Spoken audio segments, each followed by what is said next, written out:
제가 요즘에 이상한 변호사 우영우라는 드라마를 보는데 거기에 처음 우영우 변호사가 맡는 사건이 어떤 할머니가 남편을 다리미로 세게 때렸는데 남편이 쓰러져서 살인미수죄로 기소가 된 상황이에요.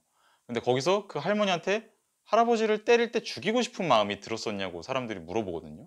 왜냐하면 죄를 가려내려면 그게 되게 중요하잖아요. 남편을 때릴 때 어떤 마음으로 때린 거냐.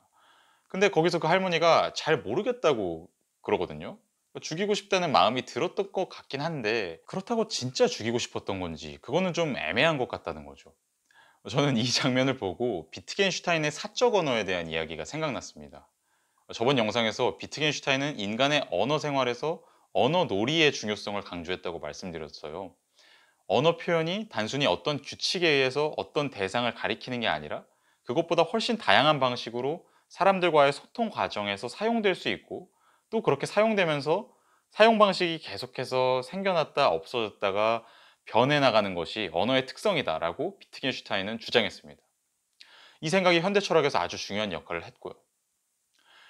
그런데 한번 이런 생각과 완전히 극단적으로 반대되는 생각을 해볼 수도 있습니다. 언어놀이에서 아주 핵심적인 역할을 하는 건 다른 사람들과의 소통이거든요. 특정한 언어 표현을 사용하면서 내가 어떻게 행동하고 다른 사람들도 어떻게 행동하는지 그리고 그것들을 함께 경험하면서 어떻게 언어에 대한 느낌을 만들어 나가는지 이게 아주 중요하단 말이죠. 그런데 비트겐슈타인은 굉장히 재밌는 상상을 하나 합니다. 과연 이런 소통이 전혀 없이 오직 나에 의한 나를 위한 언어가 가능할까? 이 문구 자체를 비트겐슈타인이 직접 쓴 건 아니고요. 이건 링컨의 명언에서 그냥 제가 가져온 겁니다. 비트겐슈타인의 생각을 나타내기에 굉장히 좋은 것 같다는 생각이 들었거든요. 그러니까 과연 언어를 다른 사람과 함께 사용하는 게 아니라 오직 나와 관련된 사안에 대해서만 내 기준으로 내가 규칙을 정해서 사용하는 게 가능할까? 하는 의문을 비트겐슈타인은 품고 있어요. 그런 언어가 일단 있다고 가정해 봤을 때 그걸 비트겐슈타인은 사적 언어, 영어로는 private language 혹은 독일어로는 eine private Sprache라고 부르는데요. 예를 들어서 내가 고통을 느끼잖아요. 그러면 그 고통은 순전히 나한테만 관련된 거죠. 다른 사람들은 볼 수도 없고 느낄 수도 없습니다. 내 고통에 대해서 아는 사람은 오로지 나 한 명밖에 없습니다. 그렇다고 한다면 내가 고통을 느낄 때마다 특정한 언어 표현을 사용해서 그 고통을 표현할 수 있을 거라고 생각해 볼 수도 있죠.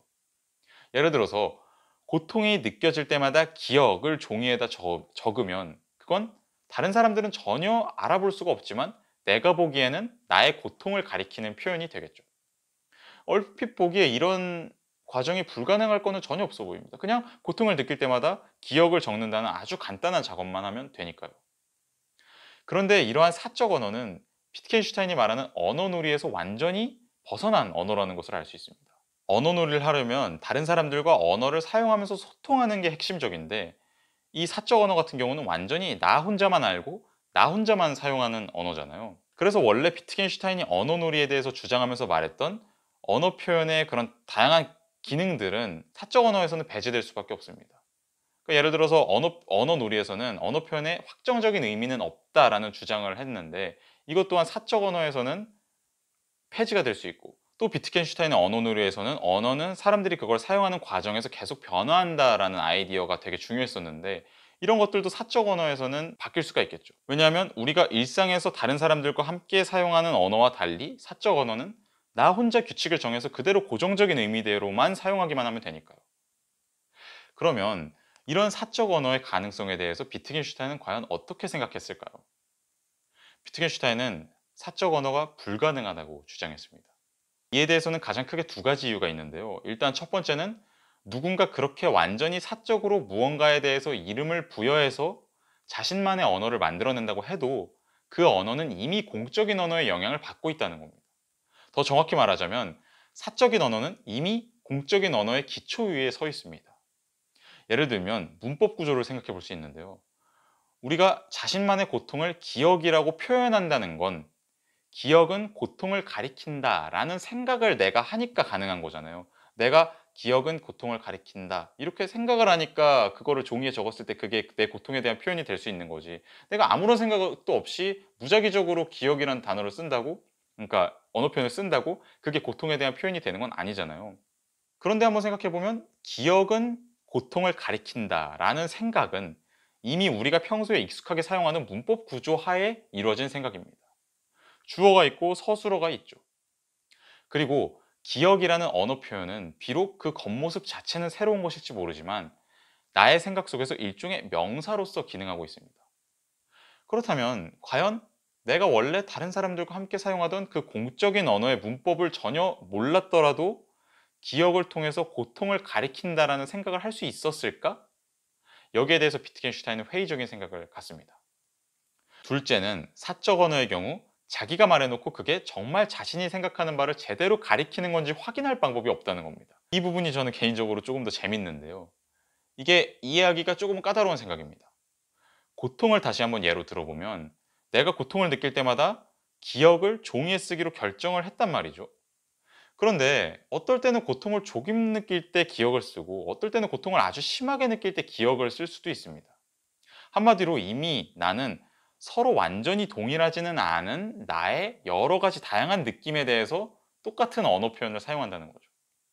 그런데 여기서 한번 더 나아가서 생각해 보면 어쩌면 나는 몇 번 기억이라는 표현을 계속 반복해서 사용하다가 제대로 된 고통이 아닌 경우에도 그 표현을 사용하게 될 수도 있습니다.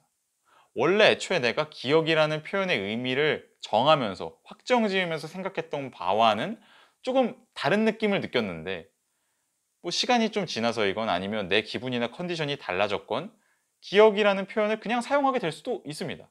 아, 뭔가 어쩐지 이유는 모르겠지만 어쨌든 뭔가를 느꼈는데 그거에 대해서 이거는 내가 기억이라고 부르는 그건데? 라고 생각하게 될 수가 있단 말이죠. 그러면 이 경우에 과연 기억은 뭘 가리키는 걸까요? 여기서 우리가 의지할 수 있는 건 오로지 나의 생각과 나의 느낌과 나의 기억밖에 없습니다.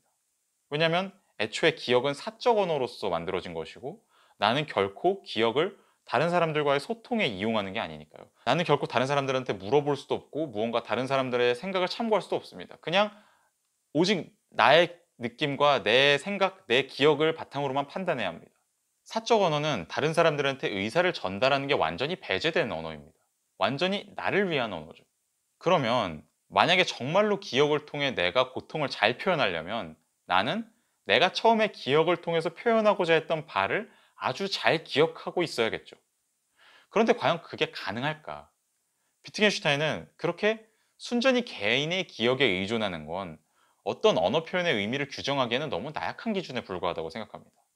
오늘 내가 고통이라고 생각했던 것과 내일 고통이라고 생각하는 게 얼마든지 다를 수 있거든요. 그게 얼마나 다를지 그거에 대해서 누가 판단을 해줄 거예요. 결국에 사적 언어는 내가 판단을 해야 되는데. 근데 과연 나를 그렇게 믿을 수 있냐? 했을 때 비트겐슈타인은 아니라고 주장을 합니다. 비트겐슈타인이 사적 언어와 관련해서 비유를 아주 여러 개 드는데 그중에서 재밌는 거 하나를 가져와 봤습니다. 왜 내 오른손은 내 왼손에게 돈을 증여할 수 없는가? 내 오른손은 왼손에게 돈을 줄 수 있다. 내 오른손은 증여 확인서를 쓰고 왼손은 영수증을 쓸 수 있다. 하지만 더 이상의 실질적인 행동들은 증여의 행동은 아닐 것이다. 왼손이 오른손으로부터 돈을 받으면 질문이 떠오를 것이다. 이제 뭐 어떡하지? 그리고 이 똑같은 질문은 자기 자신에게 사적인 단어 설명을 제시하는 경우에도 제기될 것이다. 즉, 자기 자신에게 단어를 하나 말하고 그것과 함께 하나의 감각에 주의를 기울일 경우의 말이다. 과연 오른손은 왼손에게 돈을 줄 수 있을까? 이렇게 생각해 봤을 때 물론 줄 수는 있죠. 오른손에 있는 돈을 왼손에 넘겨주면 되잖아요. 그런데 거기에 과연 무슨 의미가 있냐 이렇게 생각을 해보면 어차피 돈은 나한테서 나에게로 오는 거잖아요. 그런 경우에서 뭔가 움직임이 있긴 하지만 결국에는 그냥 내가 가진 돈이 되는 거일 뿐이라는 거죠. 마찬가지로 사적 언어도 뭔가 내적인 것에 대해서 표현을 해볼 수는 있어요, 당연히. 내가 고통이라고 생각하는 걸 기억이라고 표현을 할 수는 있죠. 근데 그게 다른 사람에게 전달되지 않고 순전히 나한테 남아있으면 제대로 된 언어로서 의미를 갖기가 어렵다는 게 비트겐슈타인의 생각입니다.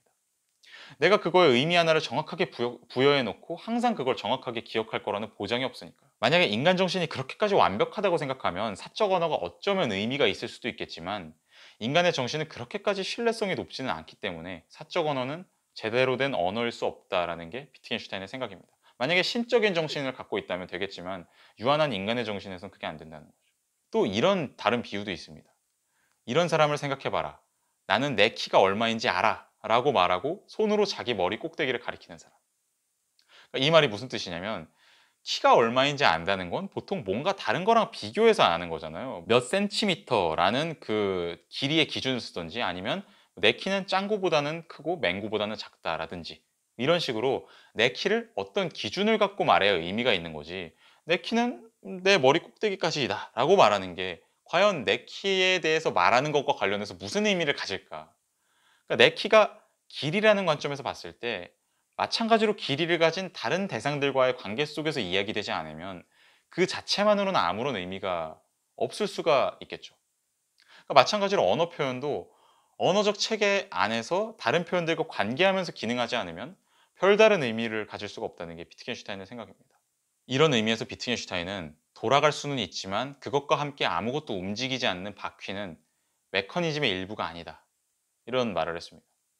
바퀴가 돌아가는 게 의미가 있으려면 그걸 통해서 자동차가 움직이든지 아니면 어떤 기계가 돌아가든지 해야 의미가 있는 거지 바퀴 혼자만 돌고 있으면 그건 아무런 의미가 없다는 거죠. 이 사적 언어와 관련된 부분에서 비트겐슈타인은 굉장히 의미심장한 말을 하나 하는데요. 너의 철학의 목표는 무엇인가? 파리에게 유리병 밖으로 나가는 길을 보여주는 것. 이런 구절이 있는데 아마 비트겐슈타인은 마치 내가 규칙을 정해서 어떤 언어 표현을 특정한 의미를 가진 것으로 사용하고 또 그 표현을 통해서 내가 내적으로 느끼거나 생각하는 무언가를 포착할 수 있다고 생각하는 그런 인간의 어떻게 보면 오만하다고도 볼 수 있는 생각을 부수려고 했던 것 같아요. 그런 식으로 언어를 사용하는 건 마치 파리가 유리병 속을 날아다니면서 거기 안에서 열심히 고분고투하긴 하지만 결국에 그 한계 안에서 벗어나지 못하는 것처럼 우리가 열심히 철학을 통해서 어떤 개념과 내가 가진 느낌이나 생각을 짝지으려고 해도 그리고 그 짝지음을 통해서 좋은 문장들을 발견하고 진리를 발견하려고 해도 결국 그것만으로는 제대로 된 철학이 이루어지지 않는다. 우리는 결국에 유리병 바깥으로 나가서 나 바깥으로 나가서 다른 사람들과 소통하고 그 과정 안에서 언어를 사용함으로써만 비로소 제대로 된 생각을 해나갈 수 있다라는 게 비트겐슈타인의 생각이라고 볼 수 있습니다. 저는 이 사적 언어와 관련해서 생각해 볼 수 있는 사안 중에 하나로 나는 생각한다, 고로 존재한다 라는 문장이 있다고 생각합니다. 흔히 이 문장은 절대로 의심할 수 없는 오직 내 이성만으로 알아낸 진리라고 소개되곤 하는데요. 그런데 생각해 보면 우리가 이 문장에 대해서 생각을 할 수 있는 이유는 생각이라는 단어와 존재라는 단어에 대해서 알고 또 내가 뭔지 또 고로라는 논리적인 관계가 뭔지 이미 알기 때문이잖아요. 그런데 이런 사전적인 지식은 다른 사람들과 함께 나누는 언어 체계 안에서 주어진 겁니다. 그러면 과연 이 문장이 얼마만큼 내 내면적인 능력에 의해서 확신된 지식이라고 말할 수 있을까? 오히려 이 문장은 너무나도 명백하게 다른 사람들과의 소통 때문에 가능하게 된 것이 아닌가. 이런 생각을 해볼 수 있습니다. 네, 이렇게 오늘은 비트겐슈타인의 사적 언어 이야기에 대해서 다뤄봤는데요. 이 이야기는 현대 철학에서 굉장히 유명한 이야기이기도 하고 또 인간의 내면이란 과연 무엇인가 또 인간의 느낌이나 생각이 언어로 표현된다는 것은 과연 무엇인가 라는 질문과 관련해서 아주 중요한 의미를 갖는 이야기라고 볼 수 있습니다. 그래서 현대 철학에서 가장 유명한 어떤 이야기가 무엇이냐 근대 철학에서는 뭐 나는 생각한다 고로 존재한다 같은 게 있다고 했을 때 현대 철학에서는 무엇이냐라고 했을 때 아마 거의 탑 5 안에는 꼽히는 이야기일 거라고 생각하는데요. 그런 만큼 아직까지도 심심치 않게 많은 현대 철학적인 논의에서 가져와서 이야기가 되는 논의라고 볼 수 있습니다. 여러분은 이 이야기를 듣고 어떤 생각이 드시나요? 댓글로 많이 남겨주시기 바라겠습니다. 오늘 준비한 내용은 여기까지고요. 다음에 또 재밌는 내용으로 돌아오도록 하겠습니다. 감사합니다.